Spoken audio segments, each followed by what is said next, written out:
Hi, welcome to my channel and I'm Pooja.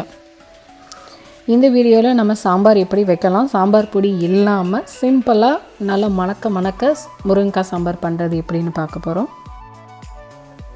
ஒரு குக்கரில் 1/2 cup துவரம்பருப்பு எடுத்துக்கிட்டு அதை நல்லா 2லேருந்து 3 தடவை நல்லா வாஷ் பண்ணி எடுத்துக்கோங்க. கழுவி வச்சுருக்க துவரம்பருப்பில் ஜீரகம், மஞ்சப்பொடி, பெருங்காயம், இந்த துவரம்பருப்பில் 1/2 கப் அளவு தண்ணி சேர்த்துட்டு ஒரு கரண்டி வச்சு நல்லா கிண்டிக்கோங்க. அப்புறம் குக்கரோட மூடி வச்சு நல்லா மூடிட்டு அடுப்பை சிம்மில் வச்சு 5 விசில் வச்சுக்கோங்க. பருப்பு நல்லா வேகணும்னா சாம்பார் பண்ணுறதுக்கு முன்னாடி துவரம்பருப்பை கரெக்டாக அளவாக எடுத்து கழுவி தண்ணியில் ஊற வச்சுருங்க.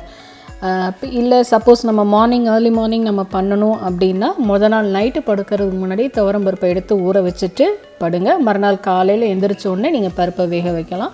பருப்பு நல்லா வெந்துடும்.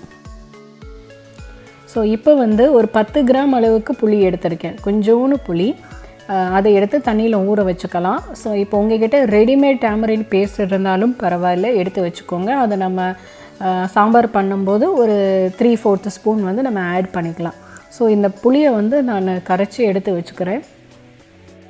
ப்ரெஷர் குக்கரில் 5 விசில் வந்துருச்சு. அதுக்கப்புறமா நான் ஒரு 15 மினிட்ஸ் ஸ்டாண்டிங் டைம் கொடுத்துட்டேன். இப்போ ஜஸ்ட்டு செக் பண்ணிக்கிறேன் ப்ரெஷர் உள்ளே இருக்குதா இல்லையான்னு சொல்லி. ஒரு கரண்டி வச்சு லேசாக விசிலை நீங்கள் தூக்குனாலே போதும். ப்ரெஷர் வரலைன்னா நீங்கள் ஓப்பன் பண்ணலாம். ப்ரெஷர் வந்துச்சுன்னா மறுபடியும் ஒரு 5 நிமிஷம் பொறுமையாக வெயிட் பண்ணி அதுக்கப்புறமா ஓப்பன் பண்ணுங்கள். ஸோ ஓப்பன் பண்ண உடனே நம்மளுக்கு பருப்பு ரொம்பவே நல்லா குக் ஆயிடுச்சு. இது கரண்டியோ பருப்பு மட்டும் நீங்கள் லேசாக கடைஞ்சி விட்டுக்கோங்க. நீங்கள் இதை பிளெண்ட் பண்ணிடாதீங்க. பிளெண்டர் யூஸ் பண்ணி இதை பிளெண்ட் பண்ணிங்கன்னா அது பேஸ்ட் மாதிரி ஆகிடும். ஸோ அதை வச்சு நம்ம சாம்பார் பண்ணும்போது இந்த சாம்பாரோட ஒரிஜினல் கன்சிஸ்டன்சி வராது. அதனால் கரண்டி வச்சு இந்த பதத்தில் நீங்கள் மேஷ் பண்ணி எடுத்துக்கோங்க.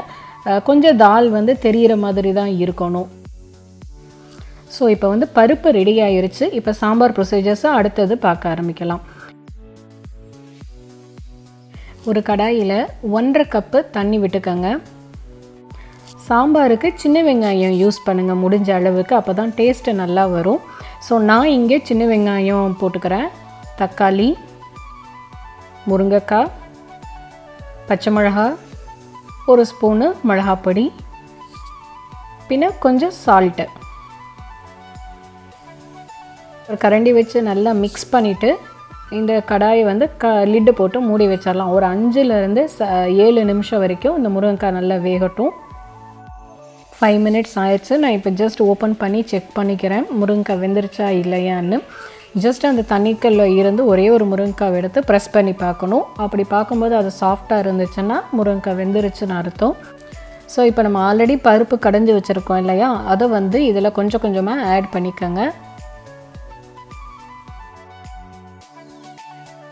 நான் பருப்பு ஆட் பண்ணதுக்கப்புறமா சாம்பார் கொஞ்சம் திக்காக இருந்தது, அதனால் நான் கொஞ்சம் தண்ணி ஆட் பண்ணிக்கிட்டேன். ஸோ பருப்பை ஆட் பண்ணதுக்கப்புறமா மறுபடியும் லிட்டு போட்டு ஒரு 2 மினிட்ஸ் நம்ம அதை அப்படியே விட்டுறலாம். அதுக்கப்புறமா 2 மினிட்ஸ் கழித்து ஓப்பன் பண்ணி எடுத்துட்டு இப்போ நான் புளி ஆட் பண்ணுறேன்.